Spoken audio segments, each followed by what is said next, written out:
Okay, we're live. We've managed to get here. Oh my God. We all need tea now. Coffee. Good morning, good afternoon, good evening, wherever you are in the world. If you've managed to persevere with us as we get this thing to work, thank you. We're Paul and Cyan, and this is Oak, and we're going to be talking about some of our experiences today. Yeah. If we can get our heads together after a rather frantic 10 minutes. Information about us is on the website. It's in the information, the show information down the bottom. So if you want to read more about what we do, and how we do it, and how we got to where we are, then that information is on there. So we're going to hand over to Oak for this. You have total control, Oak. There you go. The power is with you. Thank God. So, both you guys have profound ET contact and have had for years, but, you both have your individual stories, and then, then you guys kind of, met and your story continued on from there. But, I'm curious to individually ask you guys, how it all started for you. And I don't know which one of you wants to go first on that. So that's up to you guys. Let's start. What about you? You go first. I'll go first. Yeah. Okay, how long have we got? I don't need as much time as Paul, which is a good thing. How did it all start? For me, it started when I was 4.5 years old, as far as I'm aware. Now, for all I know, they could have been around in those first 4 years, and I wouldn't have any idea about that at this point. Something I should ask them, really. But my conscious recall starts at 4.5 years old. I've had intermittent conscious contact from that point. Not all the time. Could have been several years in between, a couple of years in between. As I've gone along my path, it's increased.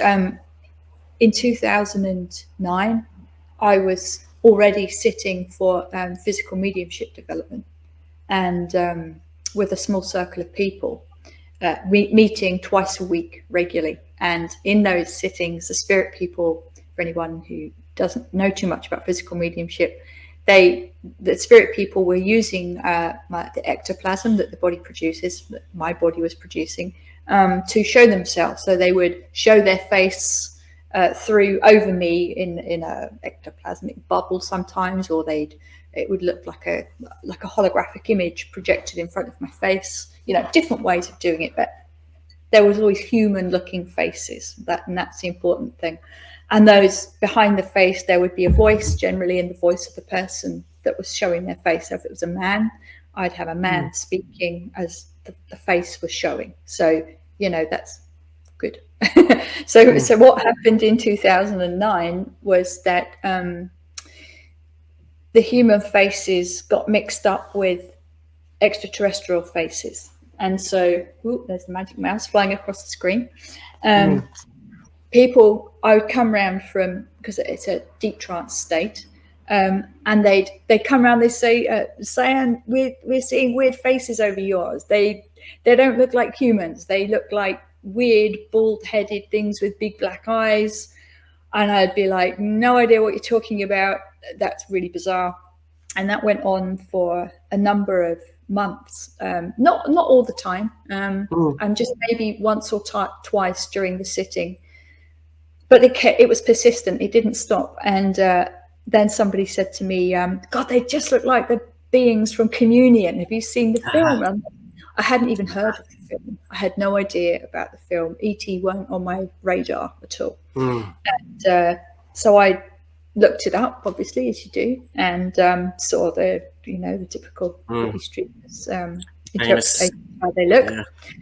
And thought, okay, that's definitely not a spirit face. I did ask other people in the kind of mediumship world, any ideas? No ideas. And I was at a loss to explain what was going on. And so I found a online web forum where I met you. Yeah. Mister, and he had a little group on there about extraterrestrial contact in circles, development circles. And so I messaged him after a few weeks of being quite nervous because I didn't want to sound like a complete Fruit Loop. So it's very difficult, you know, when you've got no one else around you. Of course, you worry about sounding completely crazy. It's different now, though, isn't it? Because people just go online. Now is Reddit, 12 years later, the world is a significant. It's certainly different. Yeah, but you know, but still the word is always there. But back then it was very isolating. Yeah. Anyway, so once we were talking, we Paul, I can't remember what you said to me. You basically said not much, actually. You told me to go away and meditate for a year. Yeah, that's my advice. And so I did. And then I came back to him after a year and said, okay, I've done that. Now what do I do? Because the contact never stopped.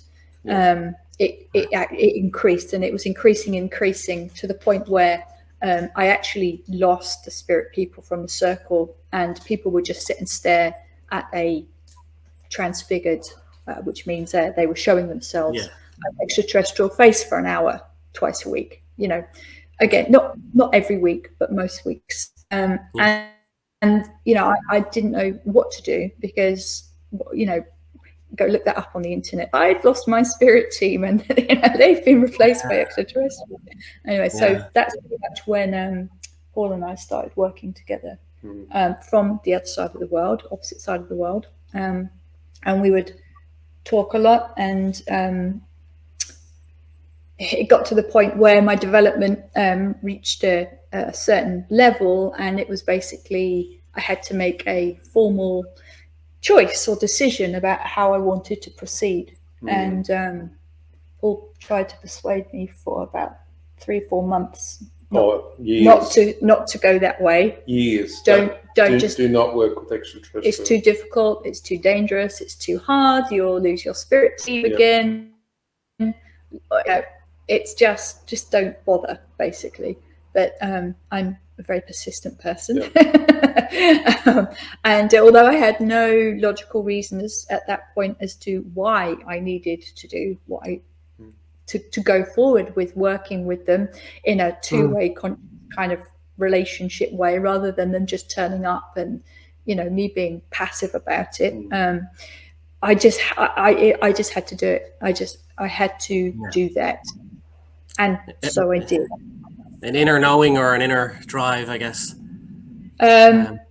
More of a stubborn, pig-headed, I'm going to do this. I don't know why, but I'm going to do it. And well, yeah. But at this point, the level of adventure. Anyway. But the level of contact that I was having changed at that point and became much more regular. You know, they were around me regularly. So I have a fair few questions, if you don't mind. So when you mentioned your first kind of conscious contact being when you're, you know, about 4 years old, do you feel like sharing what happened there? It's quite a typical scenario for a small child, where so my memory is that I was up in the middle of the night, everyone was asleep. I was walking down the sort of hallway, and to my left in front would have been the door to the lounge. My first memory is standing in the hallway and just seeing a what looked like a 6-foot man dressed up in a full head to foot bunny rabbit costume. That's how I perceived the image. Rabbits, big bunny rabbits. It had been around Easter time, and at school, they'd had one of the staff members hop around the playground dressed as a rabbit, giving the kids chocolate Easter eggs, you know? Yeah. And because of that, I just thought, it's the Easter bunny, you know, more chocolate eggs, awesome, you know, it's all exciting. I wasn't scared, worried, or in any way bothered by this experience. They do that deliberately, you know, to make people feel at ease. They will go, into the mind of the person and look for imagery that they believe the person is comfortable with. Yes. when you're at that stage of your development. So that was that. The next image that I can recall from that encounter was I was suddenly in what looked like my lounge. Now, whether I was in my lounge or not, I don't know, but that's what it looked like. And I was playing with a small toy that I'd been given by a small boy who shouldn't have been in my lounge. I didn't have any male siblings and any relatives staying. In fact, I literally only have, I think, one male cousin, and that, anyway, there was no possible way that there was anybody else in the house at that time. And as I said, it was middle of the night, everyone else was in bed asleep, and I'm in the lounge playing with a small boy who's suddenly in my lounge room. And I'm very happy. We were just playing. He was about the same age as me, maybe a year older, but not much. And standing around us were 5 or 6, maybe 7, I don't recall exactly, but more 6 foot bunny rabbits. And they're all just stood there. They weren't interacting with us in any way. I don't recall any talking of any sort. Where I don't remember any telepathic anything. It was just me playing with a small toy that the boy had given me, a very simple patchwork cloth doll. And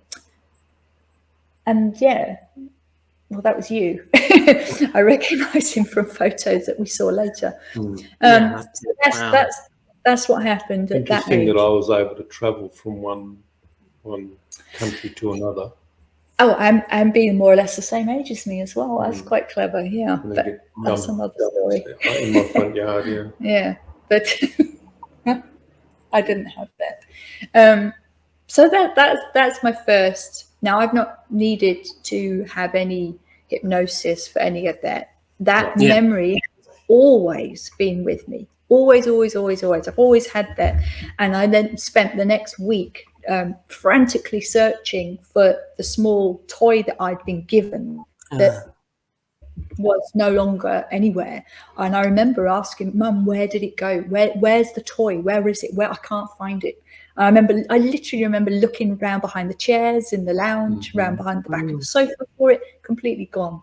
I don't believe that I was in my lounge. I believe that they'd taken me from my lounge and placed me into what we call an SQE or some sort of constructed environment to represent the lounge, recreate the lounge so that it wouldn't be a frightening experience. And I haven't had that confirmed, but I'm pretty sure that that's how it's happened.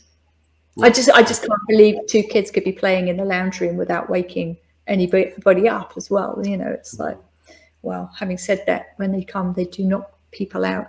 So, maybe I'll revise that, but yeah.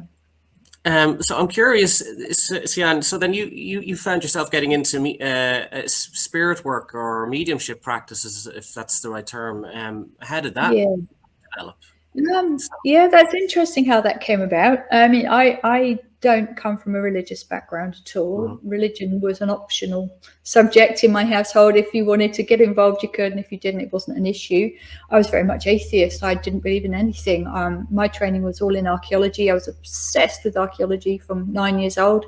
It's all I wanted to do. And up until I hit 17, I was pretty much certain that once you were dead, and your body rots in the ground, and that's it. Job done.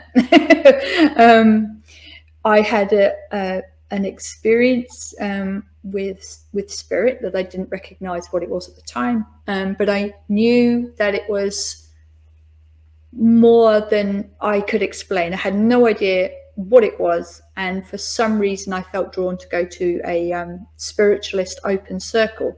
Now in the UK, they're generally quite, you find one in every town more or less, associated with the spiritualist church, SNU.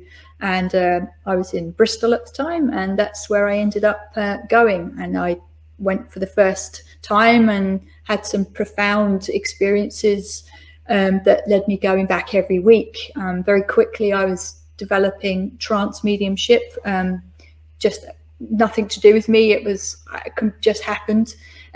And from there, I found a circle, a group of people that would meet regularly, once or twice a week, with me as the medium, and the spirits that we worked with would present themselves through me in whatever way they were working with me at the time. As I said, whether they showed their faces or spoke or both. We're extracting ectoplasm and building columns of ectoplasm in the room and all sorts of cool stuff. What was the general nature of that kind of work? Like, what would you nature of it, I wanted to enable evidential physical mediumship. I wanted people to, because I'd been absolutely black and white atheist up until that point, I wanted people to know that it wasn't like that. And I'd experienced such incredible, amazing evidenced communication with spirit myself. And knowing how I had been, I wanted other people to know and realize that, once your physical body dies, there's a whole another world out there. We're just not aware of it, or most people just aren't aware of it as we're physically alive now. I wanted it to be strong, evidence-based communication from spirit. I wanted people to be able to see their loved ones and speak to them, and their loved ones to be able to speak in their own voices, so they'd recognize the sound of the voice of the people that they wanted to talk to. Wow, that's very profound work and very meaningful. And from getting, so I've been hyper focused on the ET stuff for most of my time as an experiencer, but via knowing you guys and other mediums, I've become quite aware of the spirit, the world of spirits, and it's quite profound and amazing stuff. And it's quite a tragedy that this is not well understood by the wider population, because it's just so, and it's wondrous. It's really wondrous, and that's a fantastic work that you do for people in those kind of mediumship circles, and that's incredibly meaningful. I don't have the words for that. So that must be very satisfying work when you got going on it. Oh God, yeah, it is. It really, really is. That's why it was a bit distressing when the ET first came into the circle, because I lost it. I lost all of it. It wiped it out. I guess it must have been distressing. All right. Yeah. Did the ET communicate at all, or it just showed itself as a way to kind of prod you into going down that path, or did it ever communicate initially in circles? They didn't communicate through me at that point. No, that's taken years and years to develop. But I would speak to them through Paul and talk to them about various aspects of what was going on. And I would get some level of intuitive information from them, but that was quite rare to get that. It was very much, they were just, at that point, they were just there and very lightly overshadowing. The communication I had with Paul enabled me to talk to them, and they would tell me what I'd been doing, which I always found brilliant because they proved who they were to me at the very outset, which was important for me because having been so focused on evidencing the spirit contact that I was having myself personally and that was being presented through me, I wasn't about to let go of that working with an extraterrestrial race. If anything, it felt more important that was evidence-based work, even more so than the spirit stuff. There's a question. Is seeking out your city spiritualist church a good way to get involved with mediumship or to make connection with people whose work spirit? Yes, sometimes. Absolutely, it can be. Well, it used to be. My experiences of the spiritualist churches in England are a little bit outdated now because I haven't been there for a while. But certainly 20 years ago, it was awesome. However, it all does, at the end of the day, it comes down to who is in charge of the spiritualist church. Now, there was one spiritualist church I went to regularly, and I had a trance communication happen very naturally. And I was told, we don't do trance mediumship here. You'll have to go and find your own circle. I'm like, I don't even know what's just happened, but okay. I don't even know what you're talking about, because, you know, all these terms and expressions, they meant nothing to me. You know, I didn't have a clue that this stuff doesn't come with a handbook generally when you're starting off anyway. So yeah, if you're looking for somewhere to develop clairvoyant mediumship, mental mediumship, certainly, then, and really you should start off that way. If that's where you feel a calling, look up a spiritualist church. Well, Dado's saying during a sitting, communicants may not necessarily be spirits, but other kinds of beings. Is that true? Well, the thing is that we often see people that are just communicating from their own mind, their own subconscious. We call them subconscious spirits. Yeah, that's why you have to evidence. You must evidence, because your mind is so powerful. Yeah. It has the capacity to mimic. Oh God, yeah. Mimic spirits and ET. Yeah, yeah. But yes, it does happen that people do get other beings talking through them, but the first step is obviously to make sure that it's who they say they are, and get them to evidence themselves in a way that can't be denied. Yeah, and that's what we do all the time. It's not the case if you just do it once at the beginning. You should be evidencing them regularly, continually. Yeah. Anyway, that's a different subject. Yeah. So, one thing I noticed about talking to a lot of experiencers is that many of us are kind of prodded at various points in our life to be kind of gently guided down a certain path in our journeys, and it kind of sounds like, you had an experience with a spirit, I guess, that set you off on the journey of going. Did you mind going into that particular experience?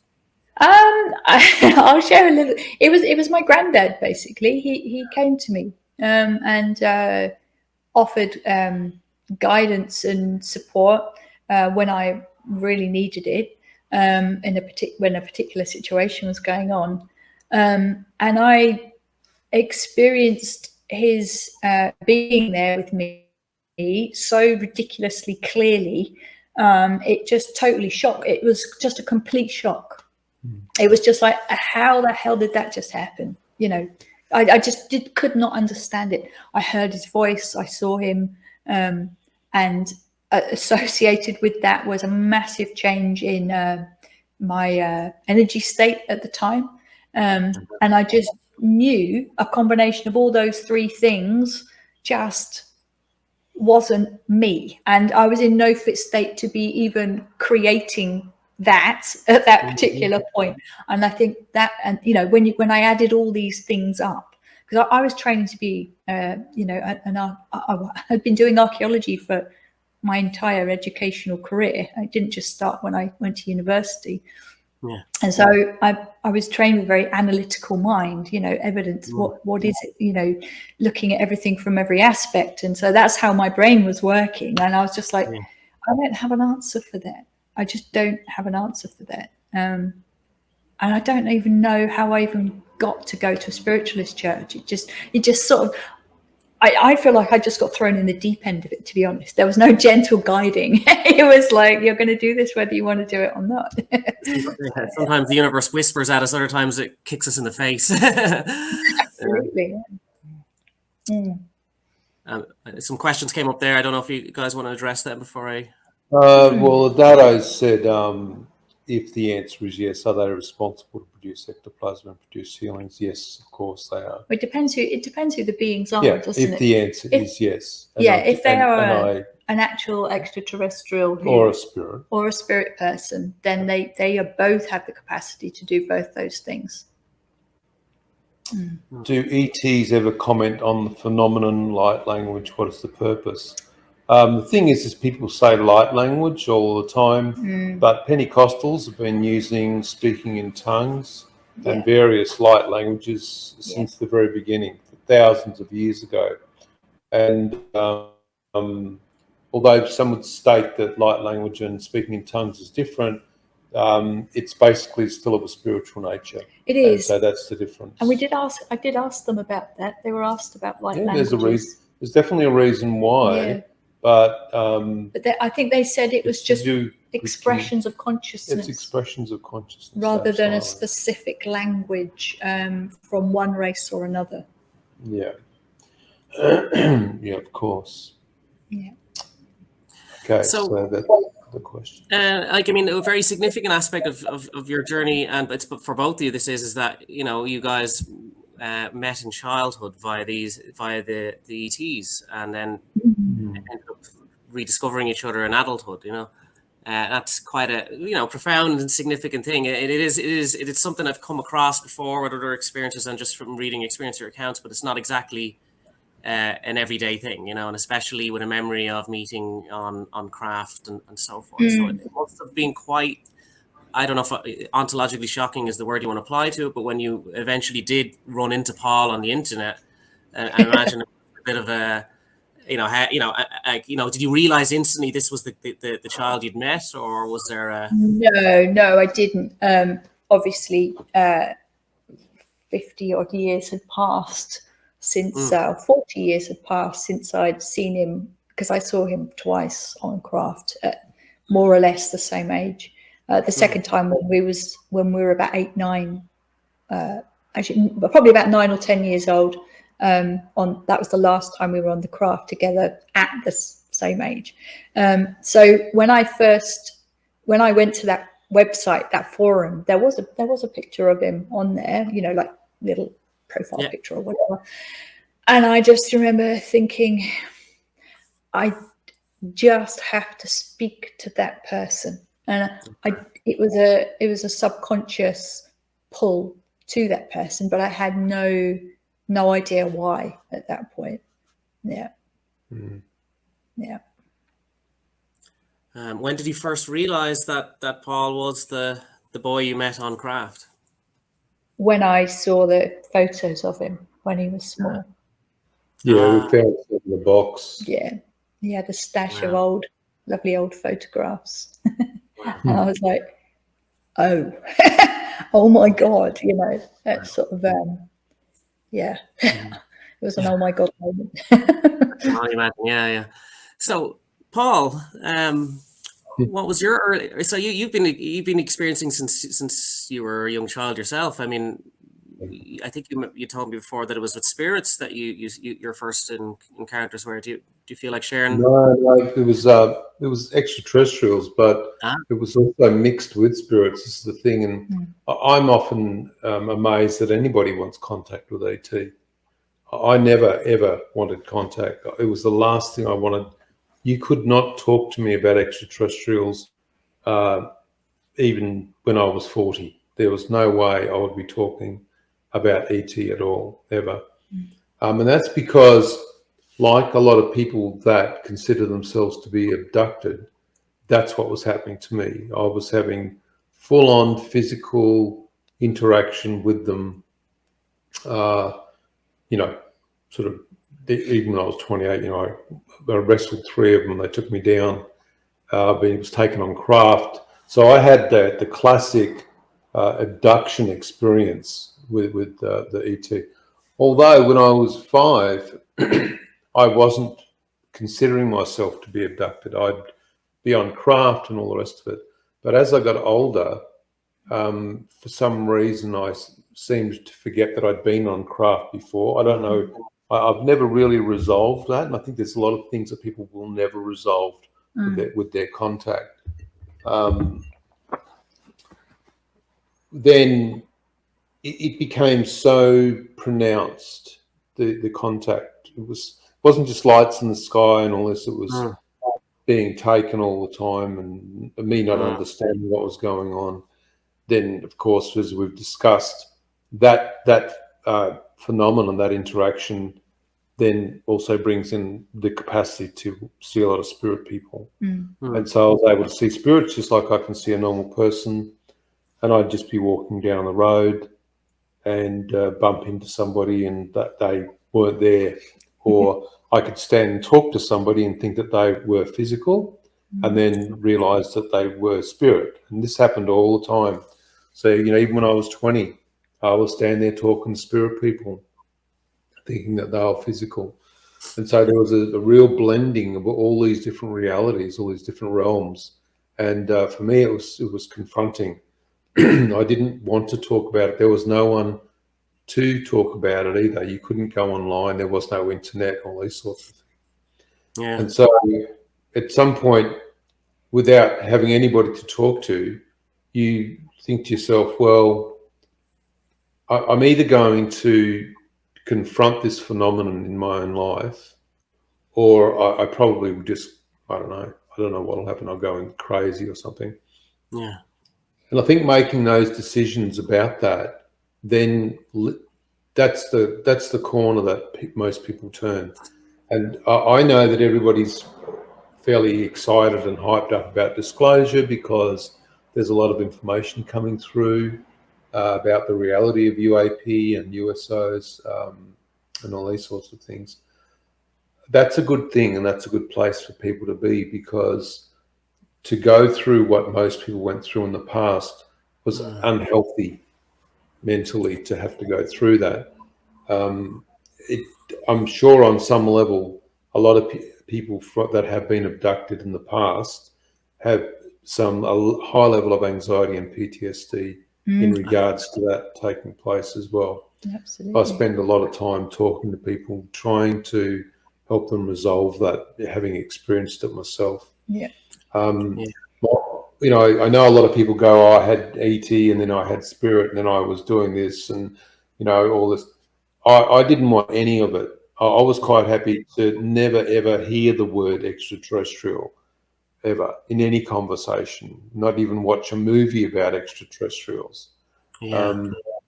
And when they finally did turn up, they sent a spirit person in first, and the spirit person spent 3 days talking to me.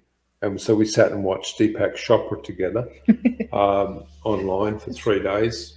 And then just as that was about to finish, the extraterrestrials semi-materialized in my office. And so I could see them in 3 different places in the office. And I was like, well, I said I was going to confront this. And so rather than, you know, sort of hiding, I then started to seek some mediumship courses online. I was very lucky to come across some very decent mediums that taught me all about evidence. And they, in their teaching, said that I had to get 10 pieces of evidence from a spirit to give to a person that had come for a reading before I was allowed to give the message.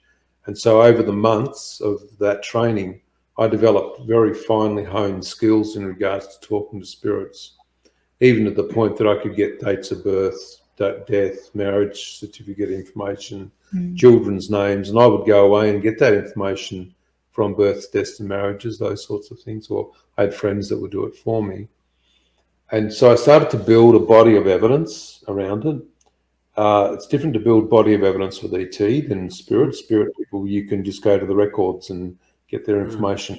So when the ET started talking, like Cyan sitting there and, you know, the being from communion sort of sitting there talking to people, we put the video cameras on. We started to video all this stuff. And rather than just let them talk endlessly, we said, listen, put up or shut up. Basically, either turn up in a craft and then don't bother coming back. And that was how black and white I was, because, you know, you've had 40, 50 years of this, and in the end you're like, you know what, I'm just not doing this anymore.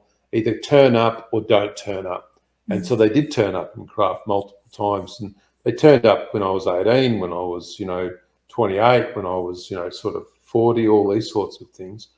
But when they turn up and you're 18, you've got no real way to even know how you would interact with them, you know. You've got portals spinning in your house, you've got stuff going on, whatever. And so it's a real journey. And this is why I say to people when they go, oh, you know, that they want to contact DT. I think the problem is people have this close encounters of the third kind type idea of extraterrestrial contact, or I don't know what people believe ET contact is. It's never, ever going to be what people think it is. And I was thinking about this morning, just as you think you've got ET contact, they'll shift it to the point where now you're wondering what that ET contact is. Yeah. And they'll move it, and they'll keep moving it and testing you.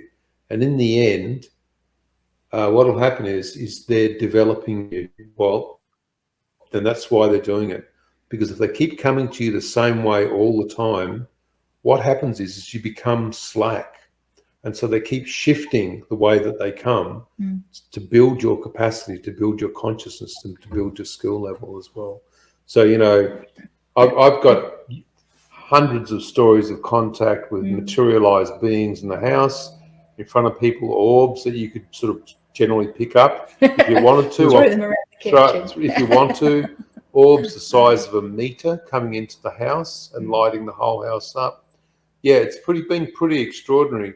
But now there's a big difference between the contact I had in the past when I didn't understand it to now. Yeah. They know that I will ask them to evidence anything that they do. So if they're going to do something, they know I'm not interested in any of the phenomenon whatsoever, nothing. And so they don't bother with any of the phenomenon anymore. Yeah, we really don't get much. We don't get it. No. It's very rare to get that. If the phenomenon travels with them, then yes, the phenomenon will be around them while they're with us, but we just ignore it. And anyway, I went a bit off track there. But. Don't worry, I'll keep you on.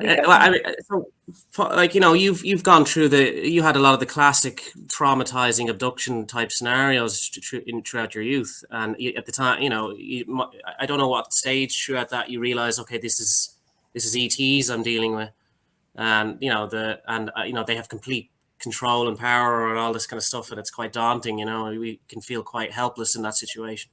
And you went from that, which is where a lot of contactees and abductees can be, to kind of have later in life having a broader perspective on the contact and seeing it less as negative and more as positive. And then now and then you ended up working with them. But I'm very curious on that journey, you know, especially when you're dealing with the trauma of it and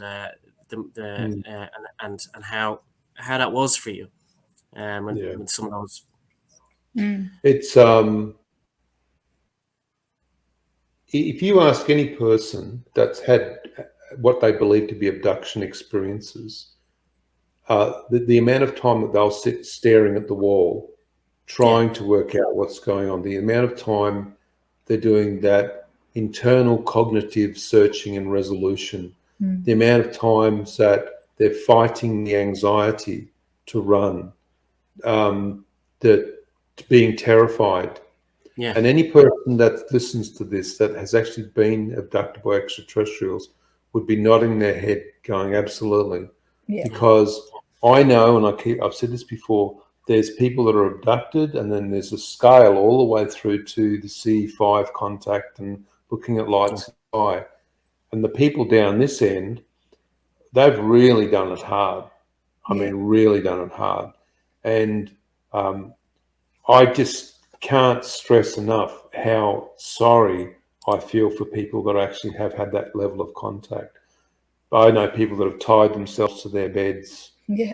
People that have tied themselves, their kids, everybody, just terrified of their contact. Yeah. And I think the thing is that when disclosure takes place, and I'm going to say when because now it's looking like it's going to, from a human perspective, the questions are going to be all about the abductees and why this was allowed to happen, because there's obviously some level of back-end knowledge that some governments have had, or that other people have had, in regards to the level of contact that's taking place. Mm.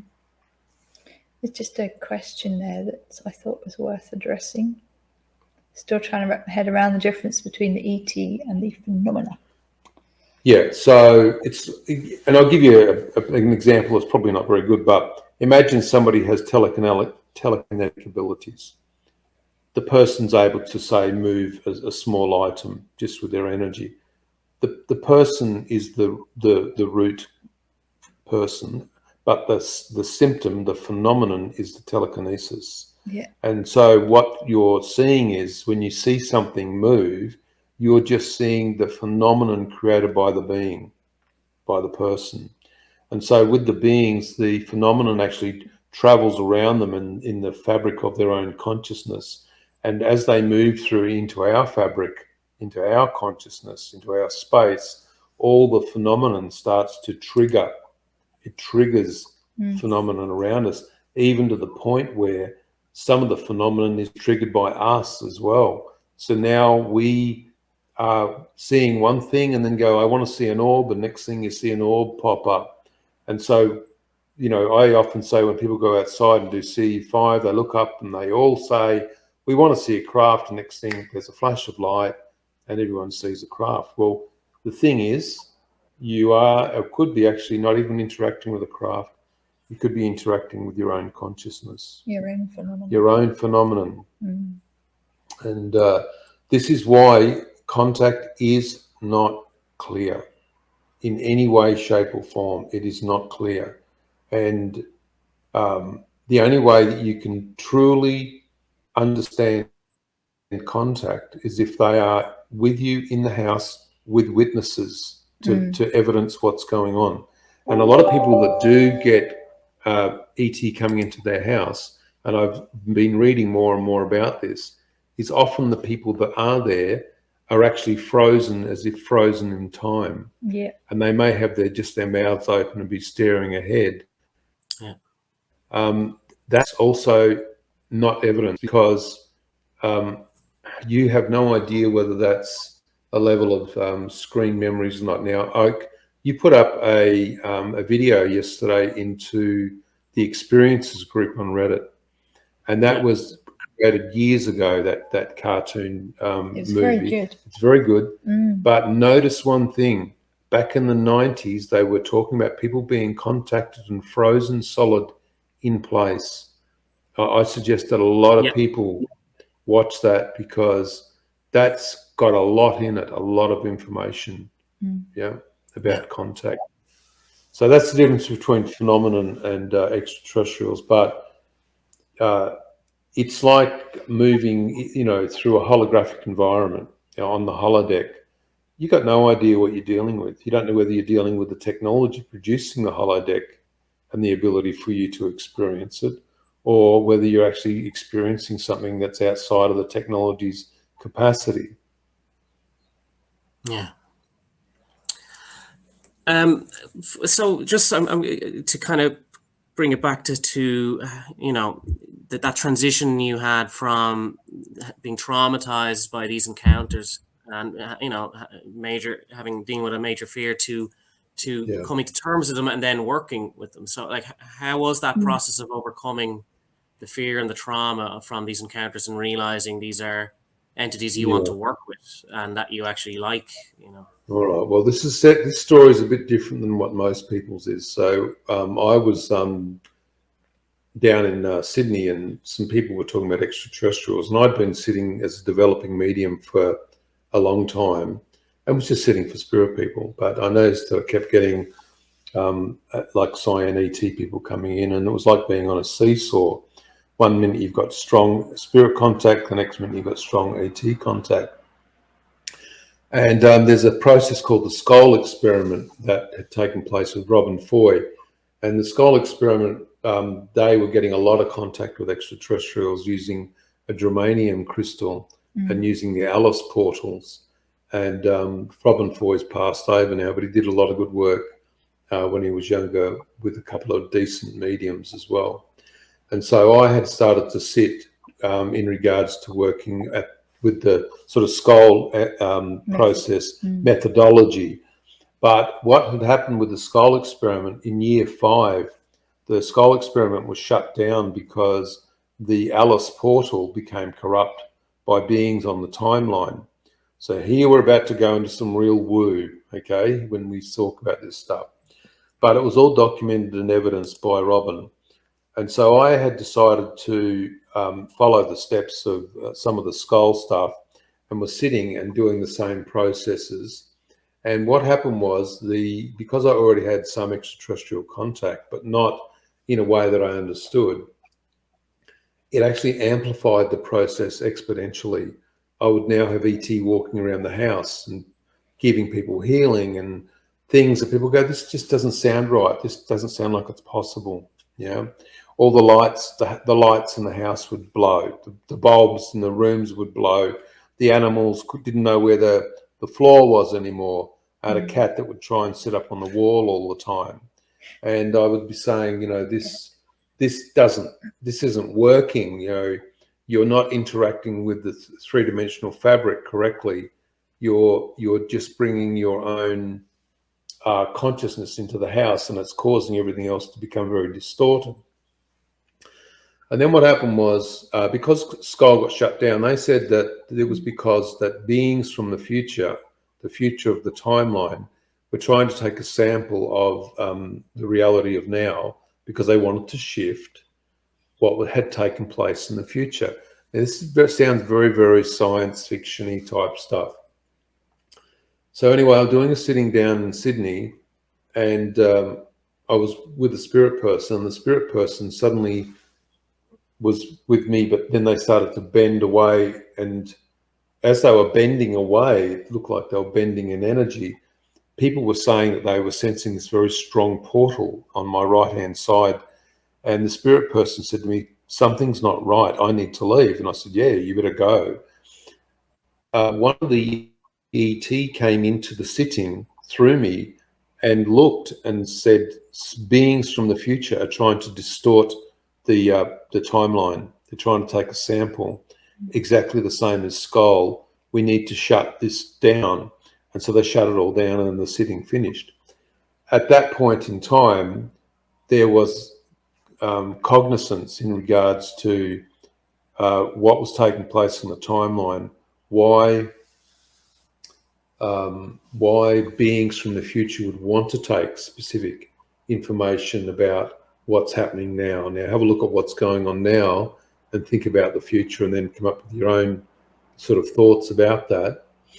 And at that point in time, that's when the extraterrestrials heavily came in on a daily basis, working with me and evidencing themselves, seeing that ultimately there was going to be some shifts in a timeline perspective. So my development is not like other people's. Mine's a bit different, not any better or any worse, but just different, because of the things that are related to the timeline and Skull and those sorts of things. Wow. Just got a question from Susan here. She says, why were we both abducted? Do we know the reason? Well, we're not abducted. when we talk about our abduction experiences, and believe me, there have been plenty, the difference is we understand why it's happening, for the most part. Like, we might not understand the fine print, but we understand it's the beings that we're working with, requiring us for whatever reason they require to do whatever they need to do. We have a solid relationship with them, and we know that whatever they require us for, we will not be harmed, and we've never been harmed. And so, because we have this evidenced relationship with them, we trust them in what they do. It's just a perception, Susan. So the abduction is a perception. So, quite often we work with people who are hybrid, and their races are coming to visit them, but they don't understand what's going on. So to them, they think they're being abducted. It feels like an abduction. Now, I've too have experienced these abduction type situations, and they're terrifying, whether you know what's going on or not. There's no there's no padding them with cotton wool just because you understand what's happening. But just one thing though. So imagine I'm 28, and they come into the house, and I actually have a physical fight with 3 of them. Yeah. And they take me down. Now, in my mind, that's abduction, because I'm having to physically fight for my sovereignty, right? But 10 years or 20 years later, they're coming into the house, and I'm going, yeah, okay, no problem, and I just walk out. You walk out with them. Because I know the difference now. Yeah. Now, I've actually had to apologise to them because of the way that I acted. But then again, they should apologise, or probably will in the future, apologise to me because they didn't understand how to interact with me. And so the way that they acted with me was on more of a physical level. Yeah, yeah. So it's people's perceptions. Yeah.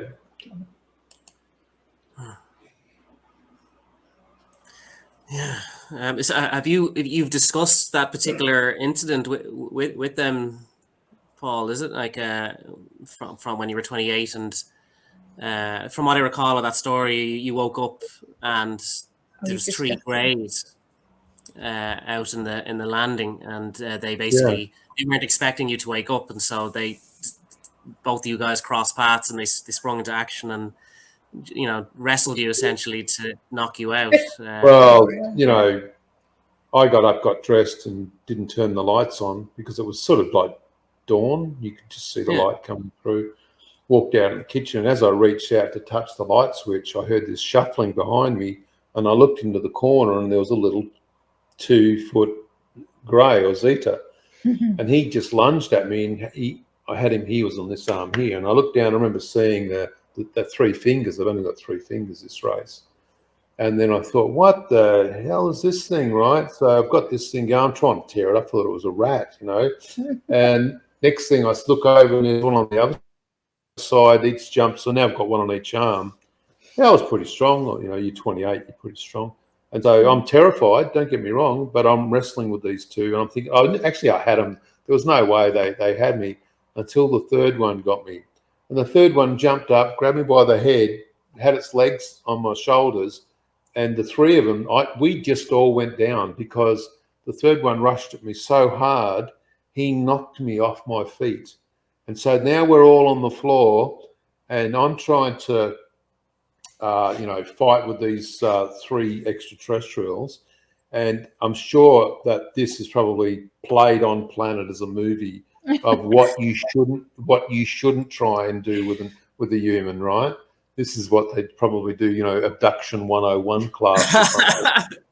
Yeah. And so next thing I know, I've blacked out, and because it just was so horrific. And I actually even remember blacking out. And I woke up back in bed, and I thought, oh my God, what a shit dream that was. That was terrible. And then I sat up and realised I was fully dressed, but my shirt was on backwards. So, the old, I know it never happened, mixo, changeo, sort of ding, the next thing you're not supposed to remember anything. And here you are fully dressed. Or like, I don't know which one I was reading it about. Somebody was taken with their family, and when they all came back, they were put back in their car, but they put the wrong driver back in front of the steering wheel. It was like the 85-year-old lady with no license. Yeah. And she'd never driven a car in her life, so. Yeah. They're not too good with that. Certainly a clumsy encounter on their part. But in the end, that was, on paper, that's quite traumatic, but in the end, that was actually, it was for benevolent reasons, but they're just bad execution, I guess. So I say they'll be using that as what not to do on abduction and contact. Yeah. Wow.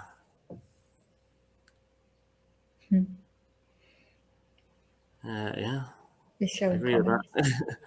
I'm just putting some comments up. That's all. We can actually see them when they're on the screen. So the thing is people go, and I can understand now. Like if my contact was developing now, with everybody online, with the experiences group on Reddit, and everybody talking, and the UAP disclosure, and SBS in Australia are now airing a 10-part series.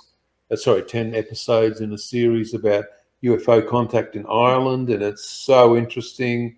I mean, just the facts and all the people that they've got talking. It's a great time for contact. It's a great time for evidence. And people have got a lot of places to go. to talk to other people about their contact. Yep. But the issue, of course, that everybody's now going to have is the contact real, or is it astral contact, or is the contact based around a desire to want contact? And so the mind now creates, through the phenomenon, a level of contact for a person. And this is going to be quite difficult for a lot of people to work through, because they're not going to be able to really be able to work out what the evidence is. Whereas for us in the past, when there wasn't all of this stuff going on, it was much more clear for us what was taking place. Yeah, there was nothing else to rely on other than your own common sense at that point. You couldn't, there was just nothing. Yeah. Yeah. I presume the beings you guys deal with, Zetas, are happy that you guys ask for evidence, and that it's something that they deem a good thing, and that they're happy to provide, because of all the reasons you've mentioned. Not just the Zetas, all beings, all spirits want all people races to ask for evidence, but because people don't, because they go, oh, I've got this being talking through me, I trust them. You see this one, I trust them. The beings will go, well, that's your thing, if you want to do that. But what you miss out on is the fantastic relationship that you build with these beings when you ask for evidence. They will go out of their way to give you that evidence, just like spirit people will as well. So it's so important for people to realize it's a two-way relationship with you and them and them and you. And just as you're expected to show up and do what they want, they should show up and do what you want as well. Yeah. Would this also be because there's an array of other intelligences out there that would take advantage of naive humans who want? Absolutely. Look, and I've said this a few times on the show, and so a lot of other people, Ike and a few other people, the reptilians are in there, and they really are in there. And I'm going to say something that's quite unpopular. There's a race that's known as I call them the Brotherhood. And they're known by another name, but I'm not going to say it. Anyway, they specifically are looking to interfere with disclosure. You can imagine you've got a species on a planet like this, and you've got all these beings, some good, some bad, some indifferent. And so there's this whole level. It's not just black and white. Yeah. And some may go, we need to take advantage of this situation. We want to, we want to get the best for ourselves out of this. It's like resources, isn't it? Countries mine other countries' resources, don't they? We know that they do.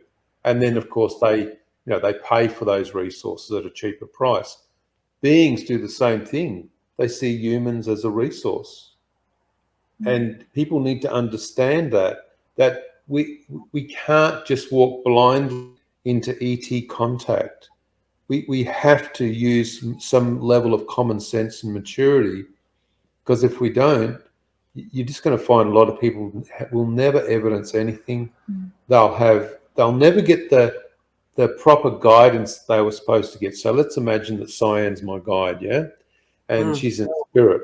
And I've only just started to develop. And Cyan's always trying to give me information, but I'm not developed enough to get that. Next thing, I believe that I'm having ET contacts. Now I'm listening to this voice. I'm not actually listening to the guide anymore. And as this gets stronger and stronger, and it's not actually an extraterrestrial, but it's just a part of your own subconscious process, I've totally blocked my guide from speaking to me. Now, all I had to do was ask this for some evidence that it would never be able to produce. And then it would have allowed me to actually experience evidence with my guide. It's such a simple concept. Why do some ET beings, that is, want to interfere with disclosure? I'm not sure they want to interfere with disclosure. They want to. Well, they want to interfere with humans' ability to understand what's going on, and if that means that they're going to interfere with disclosure, they're going to interfere with what you believe is. In the end, they do not want you to evidence specific beings. Do not want you to ask for evidence. Yeah.